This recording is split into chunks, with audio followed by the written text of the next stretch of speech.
Welcome. This is the Founders Atlas, a podcast exploring entrepreneurship around the world through the eyes of visionary founders. I'm your host, Mayuri Reddy. Today, we're traveling to Accra, the vibrant capital of Ghana. Ghana, the first sub-Saharan African nation to gain independence in 1957, has long been seen as a symbol of resilience and leadership on the continent.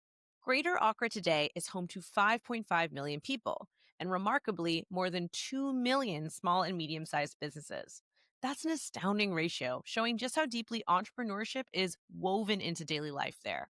These enterprises are the backbone of Ghana's economy, employing the majority of the population and contributing nearly 70% of the country's GDP. Yet for many of them, especially women-led businesses, the path to growth is blocked by limited access to financing, lack of reliable inventory, and razor-thin margins. That's where my guest comes in. Marie-Reine Seshie is the founder and CEO of Kola Market, a B2B platform designed to help micro and small retailers earn higher and more consistent incomes. By combining market intelligence with a buy now, pay later model, Kola Market helps shop owners access the right products, build credit profiles, and ultimately move from surviving to thriving. In this episode, we'll talk about how growing up in Ghana shaped Marie-Reine's vision, why tackling the inventory problem is just as important as tackling the finance gap, and what her journey reveals about the power of women entrepreneurs to transform not just their families, but entire communities. I am so excited for you to meet Marie-Reine and hear her story. Welcome. This is the Founders Atlas.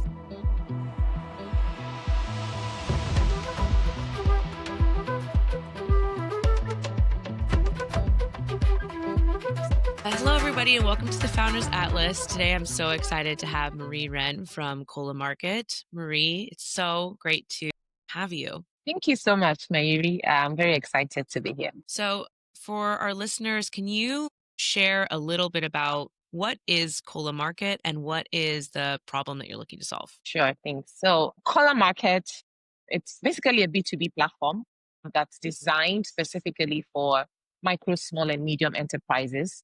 And so think like your small shop, your corner shop, your retailer. And the goal is, how do we help these people, especially those run by women? How do we help them earn higher incomes? And what we found is that typically a lot of these women lack access to not only financing, but the basic tools to actually build profitable businesses. And so for Kola Markets, our goal is, if we are able to leverage market intelligence to connect these businesses to products that are high income, fast moving, on a buy now, pay later basis, then that can help them generate consistent and increased sales, which then leads to higher incomes. But not only higher incomes, but they have consistent incomes, right? So now they have consistent access to products that actually move fast, generate a high income, and we leverage that to then build a credit profile for them so that financial institutions can then be able to provide them credits on an ongoing basis. So that's the background of what we do at Kola Market. Amazing. So powering SMEs to really get to their full potential, or really just even, I'm assuming many of them also just getting off the ground because of the support that they have from Kola Market. And how many founders are you supporting through this? So today we have over 4,500 MSMEs that have signed up on our platform, and that's growing on a daily basis. So yeah, that's it's still a long way to go, but I'm very excited for what we've already been able to support. And for folks that might not be familiar with Accra or what the ecosystem is like there, can you tell listeners a little bit about what is life in Accra like, and what is the prospectus of finding work or building a business when you don't have a support system like Kola? Well, that's a great one. So I think in most parts of the world, especially in the Western world, you can have easy access to a credit card. You have your social security number, you apply for a credit card, you can spend and pay later. This is not the case here. Most of our economies run on a debit basis. So you either have savings or actual cash that you can spend, or you have nothing. Right? So if you're wanting to start a business, it's not as simple as I can I can overdraw on my credit card and start something small. You either have it or you don't. And so for a lot of small businesses, you don't actually have any credit score. And so you're not going to be able to get that financing. So someone has to be willing to take that leap of faith. And to be able to support you to start that business. So this is the reality that we deal with. I grew up with, my mother is a teacher, but there wasn't anything that we did not trade at home to be able to see us through school, right? And so for me, like there's a lot of these women, the only option they have is to engage in some type of trade to be able to generate income to either see their children through school, pay medical bills, etc. But if you don't have access to a system that allows you to even access any money to start a business, then what happens to those children? What happens to that family? And so essentially, these are the barriers that we're trying to break down at Kola Market, is how do we open up opportunities to these women? Because a lot of data also shows that, over 50% of entrepreneurial businesses in Ghana are owned by women, and across Africa are owned by women. Over 40 million small and medium enterprises exist across Africa. In Ghana, there's over 2 million of them. And these employ over 80% of our population and drive upwards of 70% of our gross domestic product. So there is a level of urgency in being able to unlock opportunities for this segment that's typically seen as high risk. So, this is like the context in which we operate. It's incredible. 40, yeah. Was it 40 million? Yeah. My goodness. It's so interesting that the topic of SMEs has, I think, really been coming up a lot when I speak to folks on the continent. So yeah. I even spoke to a founder yesterday who is based in Nigeria, and she's building a microloan platform and financing. And she's really working and tackling the same problem, which is there is not a pathway for so many folks to get their businesses off the ground or to get to that next phase of growth, because the financing options are just simply not there. And there isn't the support system to even know how to build a business. But however, there is an excitement, right? There is a genuine need and a curiosity for people to build a business, but the support systems on a financial basis just don't exist in the same way that, here in Europe, or if I was in the US, I could get a business loan and, use something as collateral, and my finances or my debt or my credit score would be used as a marker if I was a good candidate. But lately I've been realizing that just doesn't exist in so many parts of the world to even have that option. Yeah, and exactly. I wonder for you, when you are supporting these SMEs and people are onboarding onto the Kola market, how do you evaluate whether or not somebody is the right sort of profile for what you are offering? Because I would imagine that there's also a level of risk of giving somebody inventory and not being sure if they're actually able to move it or if they're going to be able to give you the money back for it. So what are the factors that you use? Because you're not using the same parameters that a bank would use. So you have to create your own, I would imagine. Yes, absolutely. And I think this is where Kola's innovation comes into play, or, creativity, if you'd say, comes into play. And so for us, we don't tackle the issue from a pure access to financing perspective. When I cast my mind back to my mom, the biggest challenge was really finding the thing that you can consistently have access to that can earn you a high income.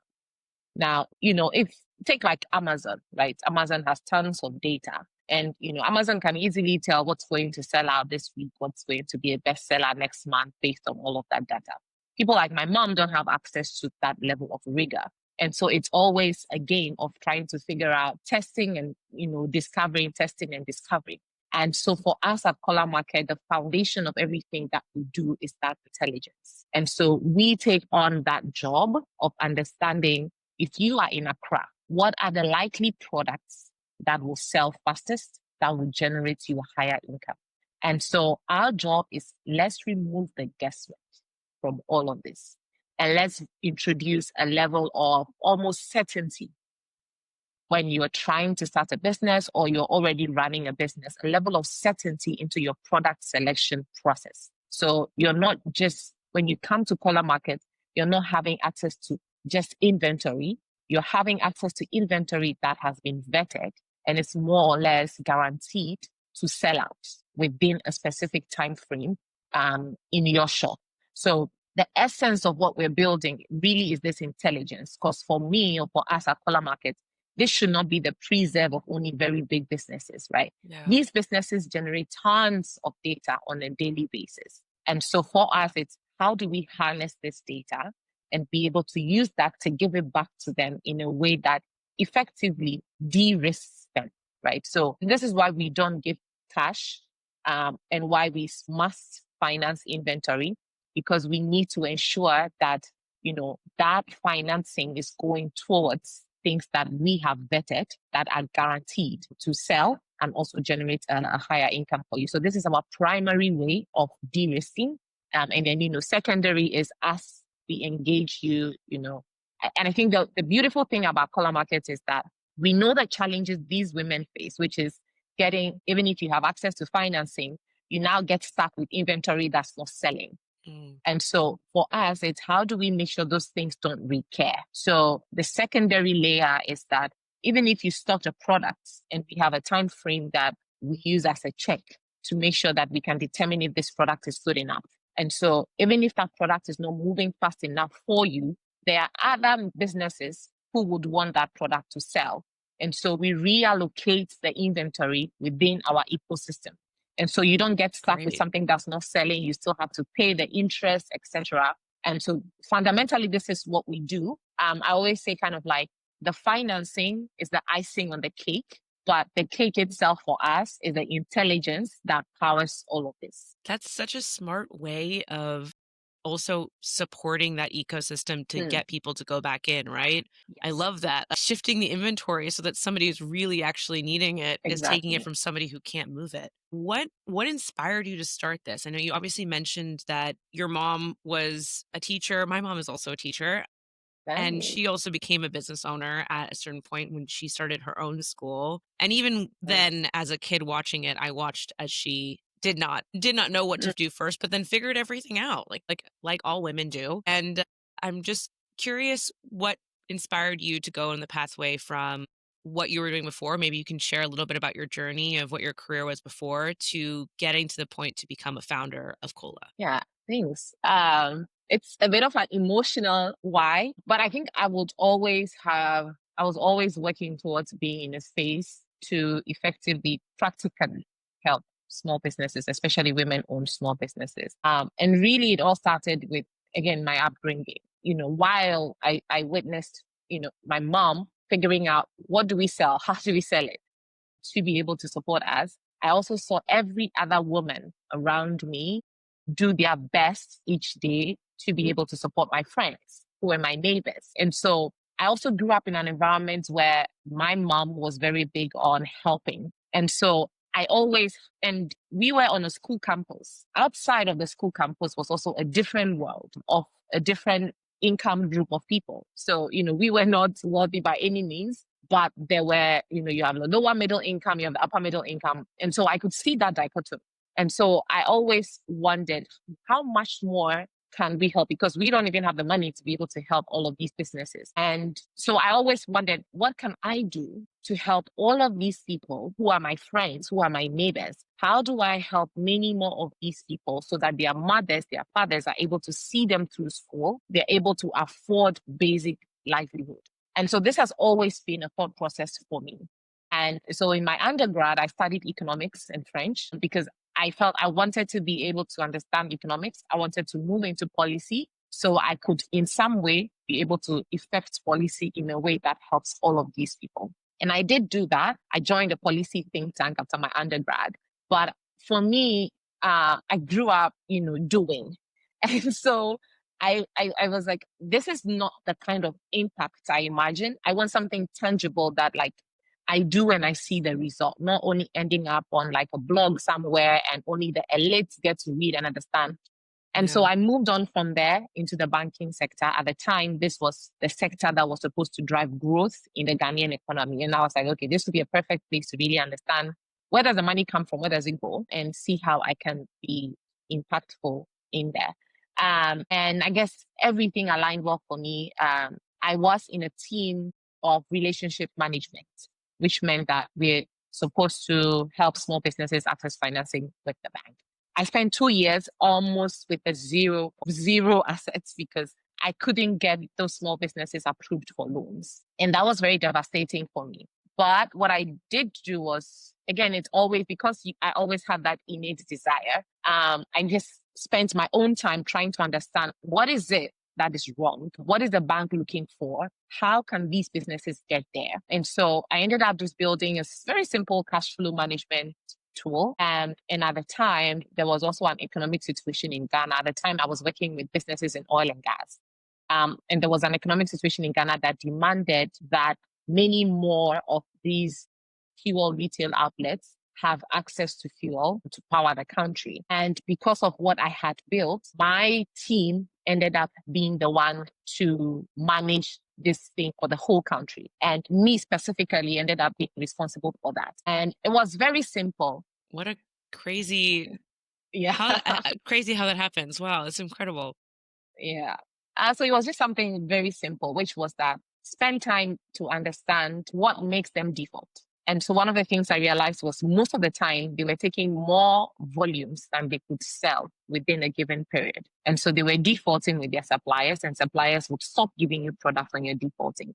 And so what we basically did was, if we can understand your rate of sale, then we can give a comfort to your supplier to give you that specific volume. We know you're able to sell that within that period, so we can guarantee that to your supplier. We follow through with you, collect cash from you daily. We pay the supplier, we take our margins, you take your margins, everybody's fine. And that ended up working so well. And I ended up, running that portfolio to over $100 million in assets under management. And these were zero collateralized. And so this was when I kind of saw that there is something there. At the time, I actually did not realize that I was actually solving an inventory problem and not only an access to financing problem. But when I went into e-commerce, because I really wanted to be able to, so after some time, the whole program was scrapped, new management, etc. That's a whole different story. And so I moved on because classic, everything went to shit. Sorry. Exactly. I was still keen on this, right? I was still keen on helping small businesses. Yeah. So I actually went to school in Asia because I had seen a lot of tech growth, etc. there. But after school, I came back home and worked in e-commerce. I think this is where the inventory problem became very obvious to me, just seeing how small businesses struggled to make sales. And so this is where I started connecting the dots. I went back into the market. And so this is the market after which Kola Market is named, which is called Kola Market, one of the biggest open markets in Ghana. I went back and spoke to the women and tried to understand if the inventory was actually a problem.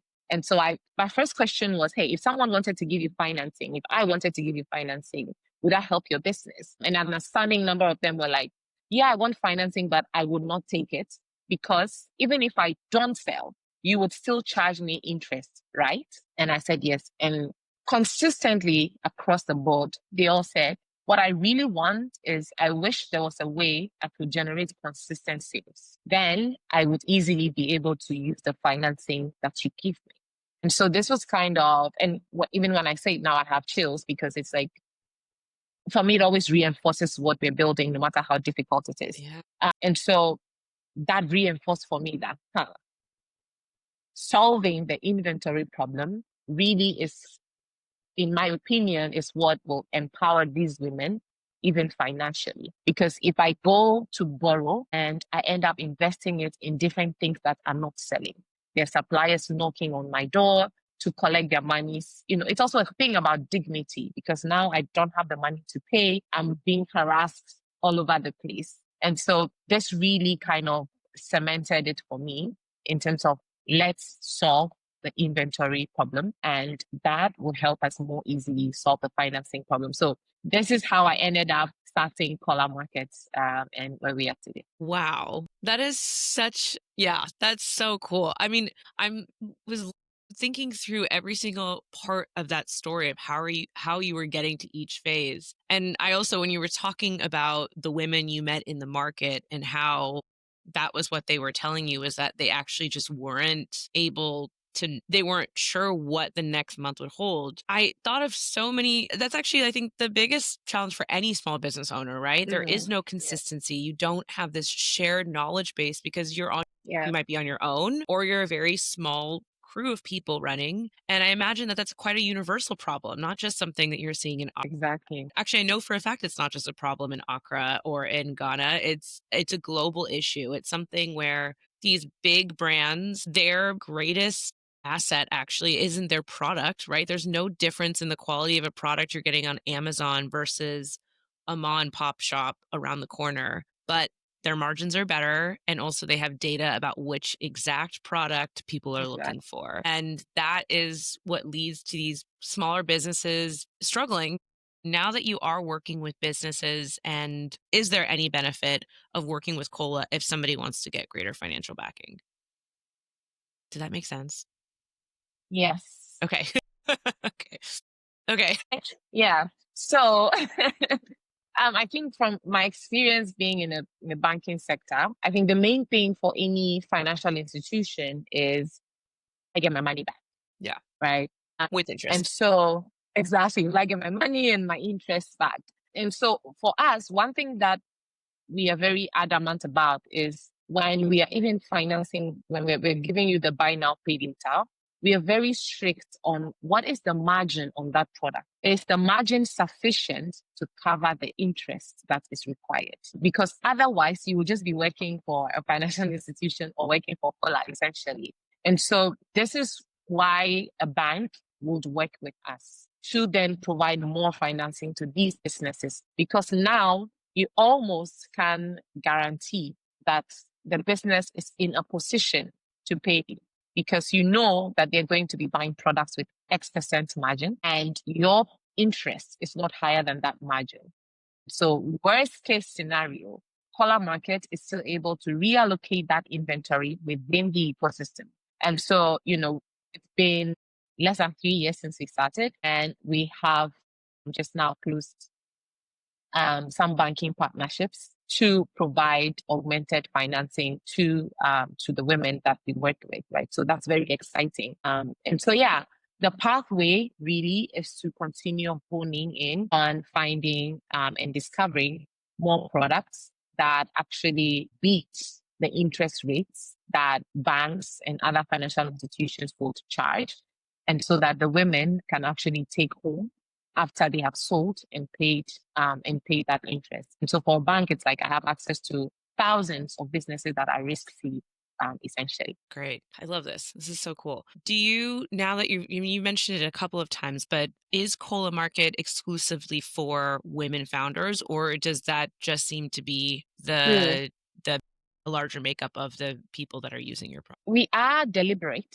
I'd say, in pursuing women-owned businesses because the truth is that they are more affected by these challenges than the male counterparts, is what we have seen generally. And so, yes, Kola Market is open to every demographic, but we do have a bias for going after women-owned businesses.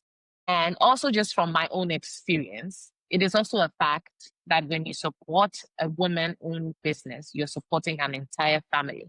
You're supporting more or less a community. I cannot speak for our male counterparts, but this is what we know of women. Yeah.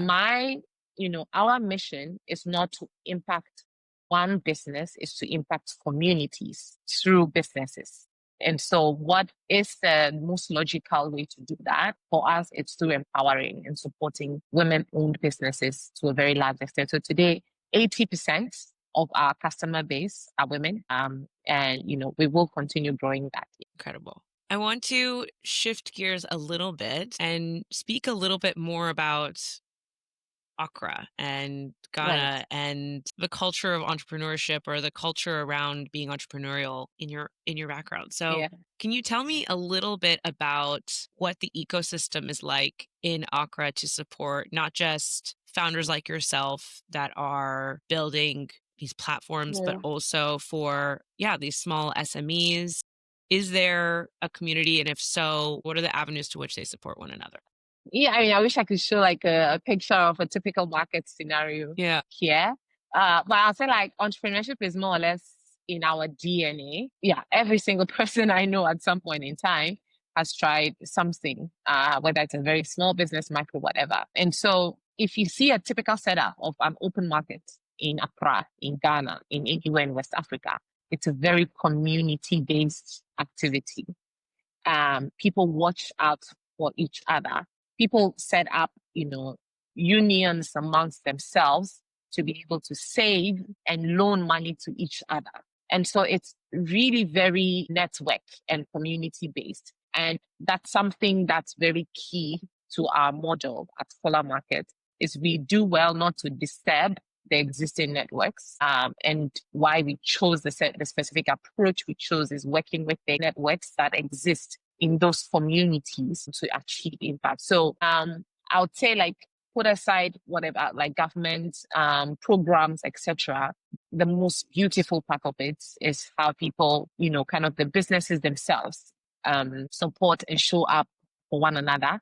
And then you have Kola Market, where as a core part of our solution is creating avenues for the women to collaborate. So one of the things we have is Kola Academy, where we provide them with in-person trainings as well as online trainings. And so these are opportunities for them to come together, share ideas, learn new things, and sort of build that community. And then you have some development organizations as well who, put in the effort to kind of build that community, because this is how our economies run. Yeah. Especially when it comes to MSMEs, it's really community trust first before money comes into play. Right. So, yeah. As this ecosystem grows in Accra and across the country, I'd imagine that you're having folks that are coming from other countries now interested and excited to work with Ghanaian founders, really just excited to explore the opportunities there. But what are some of the things that maybe you've seen as a founder building there, especially as somebody who studied abroad, who has experience working across borders? What are some of the misconceptions that maybe people have when they come into the country, and maybe some things that if I was an investor and I was saying, hey, I really want to be able to build or support businesses, invest in businesses in Accra, what are some things that I would need to know to be successful in that? Yeah, that's a great question. I think the first thing that comes to my mind is put aside every assumption of homogeneity in the market, right? Accra, we have 16 sub-regions in Ghana, or territories, or however you call them elsewhere. Each of them, and there are demarcations for a reason, because each of them have language differences. Each of them have subtle, nuanced cultural differences. And we are community-based people. And so if you wanted to come into Ghana and you assume that, it's going to be one size fits all approach, there are some scenarios, maybe like you're building a purely software business, right, where that could apply. But if you're speaking to an MSME audience, you need to really take time to understand the different regions and the dynamics to be able to create something that is truly impactful. That's the first thing I'll say. And I think the second thing will be really over leverage for trust. When people do not trust you, they will only engage on a very surface level. And I mean trust not in a flimsy way, but actually spending time to cultivate it. And I think that is the second, I'd say those two are the biggest things. And so you cannot build trust with people if they do not feel that you understand their cultural nuance. Yeah. And so, yeah, I'd say those are the two biggest things. Let's say, for example, you're an investor looking to enter the Ghanaian market. Do you think that it's important to have a physical presence in Ghana, either having an office there or even having just a regular visit absolutely. there? Okay. Yeah, And absolutely. If you don't even have a physical space, have a local partner. I think that will go a long way. Okay, cool. And what have you seen as, I guess, that prospectus? Does talent stay in Ghana, or do people leave and come back? Yeah, I think honestly in the last 4 years, there has been some economic turbulence. I think some of the things that impacted us was just COVID, and then Russia, Ukraine definitely had an impact. And they've had struggles in the last 2 years, especially with currency depreciation and inflation. And so that has led to quite substantial brain drain in the country. And so, yes, absolutely, that has been a challenge. But on the flip side, one thing that has happened in Ghana over the last couple of years has also been what we call the return And so you have a lot of people from the diaspora who are returning home, essentially. And so while you have, Ghanaians leaving, you also have our new Ghanaians, essentially, coming back home. And all of these people come with their talents. And I think like that's also helpful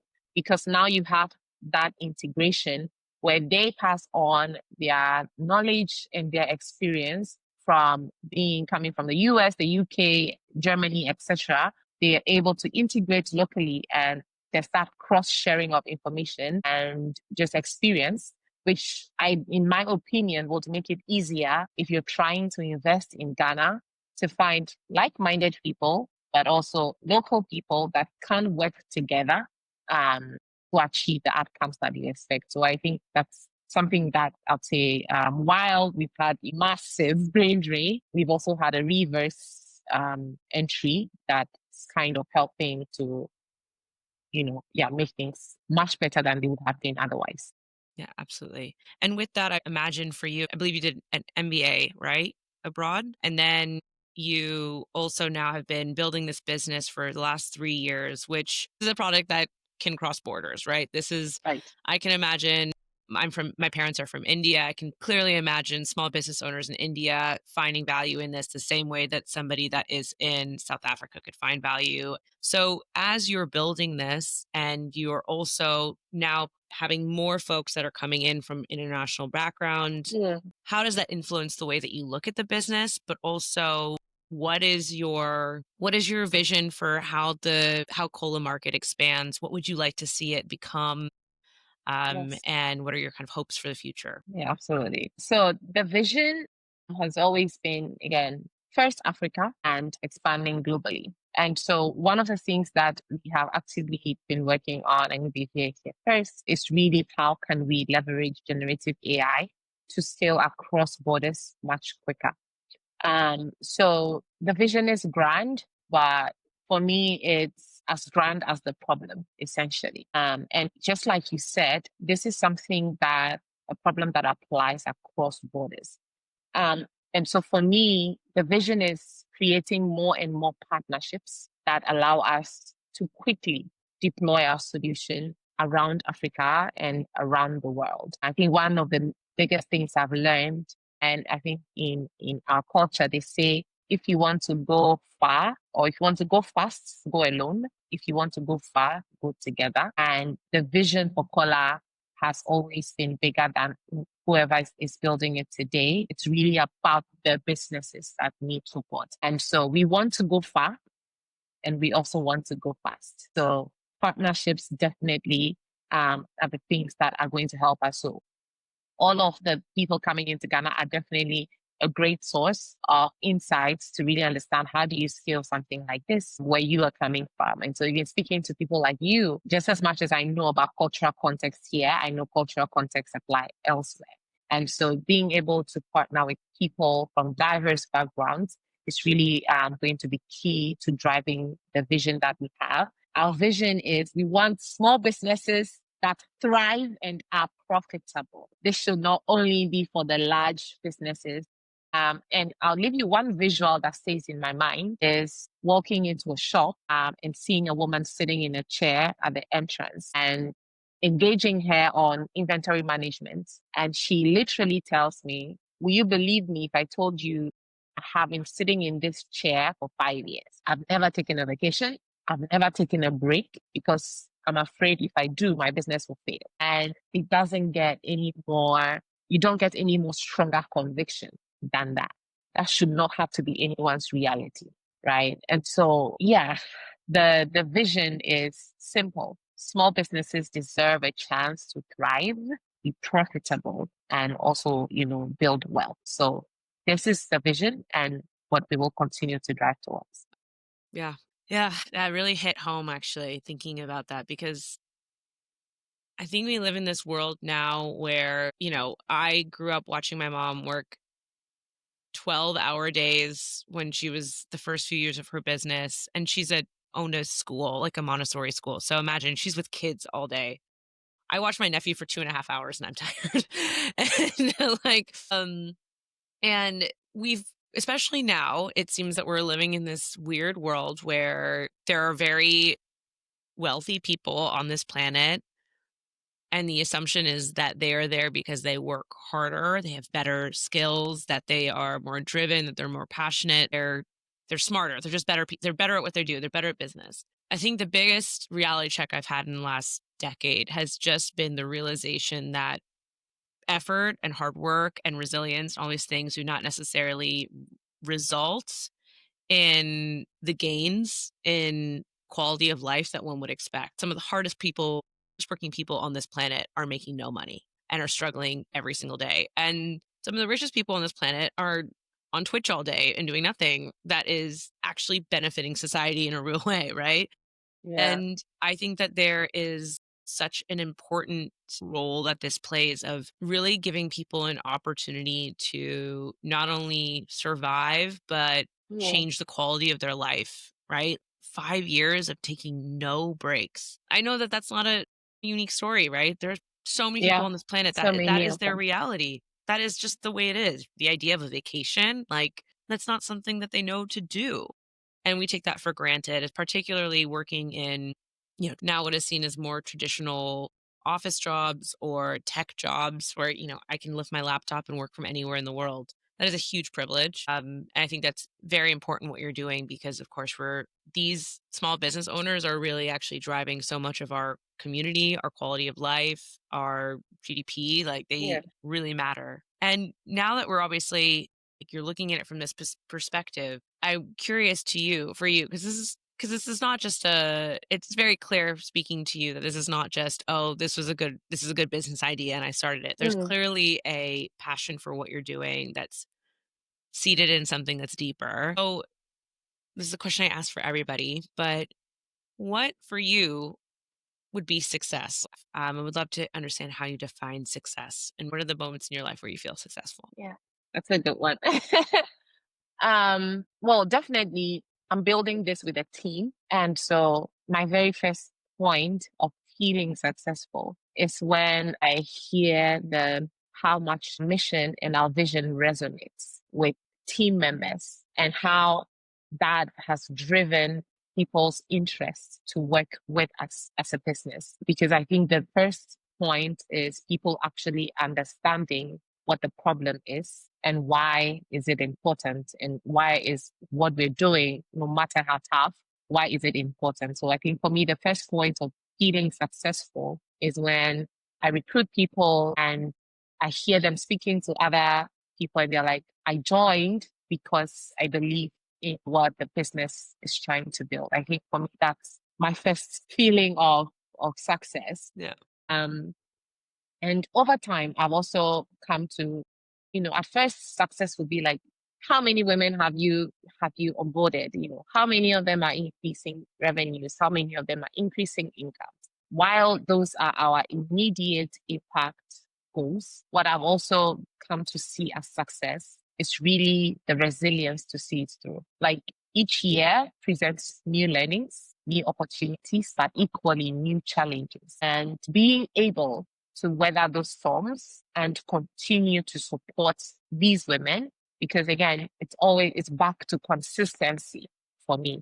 I've come to recognize that that is a huge success factor in itself. And one other thing for me is also really the partnerships. And so who are we bringing on board to support and grow our impact beyond ourselves? I think maybe when you hear me speak, I speak a lot less about myself Mm. or what it means to me, because for me, the privilege to do this in itself is success for me.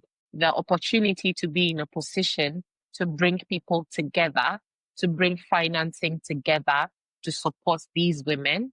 And for me, that's my first point of success and being able to see that through. And so every day I'm looking out for who else am I able to bring on board to support this vision. And in those moments, how am I able to manage my own ego to not get in the way Mm. of achieving this goal? Because, that can become a big deterrent where you're not focusing on the main thing. You're starting to think of yourself as I'm this big solution provider and etc. And so really every day holding myself accountable to that vision and making sure I am not in the way of that vision being achieved. And so for me, those are the things that I consider. Incredible. I love it.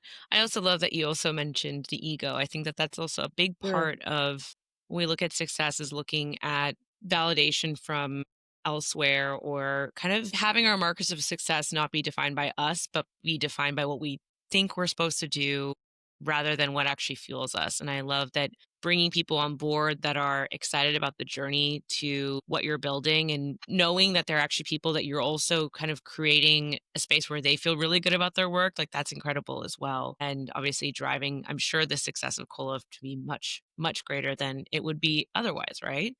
Yes, Um, absolutely. and I know it sounds crazy, but we're actually at the final question. Go And this is one where I really hope that you say everything you can, but what are some of the ways that people can support Kola Market? So not just listeners, but potential investors. I don't know if you're doing a funding round, or you mentioned partnerships as well that are very very, very supportive of any sort of expansion plans. So what are the ways that someone can support Kola Market, and what is the best way for them to reach out to you if they can support that way? Yes, absolutely. And thanks for asking that. So definitely, we'll be launching a seed round soon. And so, any investors, whether it's VCs or development funds, etc., who are interested and even just learning about what we're doing, very happy to engage with such people. We're also looking specifically for people who can provide us with access to products that are high income that we can continue to introduce to our customers, especially sustainability driven products as well. And so if people around the world, in Ghana, in Africa, we are very open, actively engaging with such people. And so I can easily be reached, Marie-Reine at Kola.market. LinkedIn, I'm very responsive everywhere. So yeah, whether you're a VC, whether you're a development organization, whether you are a manufacturer, and even a service provider that has something that we can leverage to provide ongoing support to these small businesses. Eyes, ears, everything open, wide open to receive you. And I think one of the other big things for us is really accessibility digitally to more people. And so we are partnering with people who have developed, large language models, natural language processing, etc., to make sure that our AI tools are easily accessible to these women in their preferred languages. So we're also looking for partnerships that can help us. These are very expensive things to build. So we're also looking at partnerships that can propel those much bigger. So Marie-Reine at Kola.market can easily reach me. Okay. Amazing. Many opportunities to support what you're doing at Kola Market. So if anybody's interested, I will also put her email address and LinkedIn in the show notes. Marie-Reine, thank you so much for your time and for Thank sharing you. everything. I am so excited to see where you take Kola Market and how you grow it. I think what you're doing is an amazing venture and also so empowering to the founders that you're working with. I can't thank you enough for sharing. Thank you so much for having me, Mayuri. It's been an absolute pleasure. Thank you for tuning into the Founders Atlas. I hope you enjoyed the ride. To learn more about what Marie-Reine is building at Kola Market, head to our show notes. And if you could subscribe, follow, give us a rating, anything to show support for the podcast, it would mean so much. Thank you, and see you next time.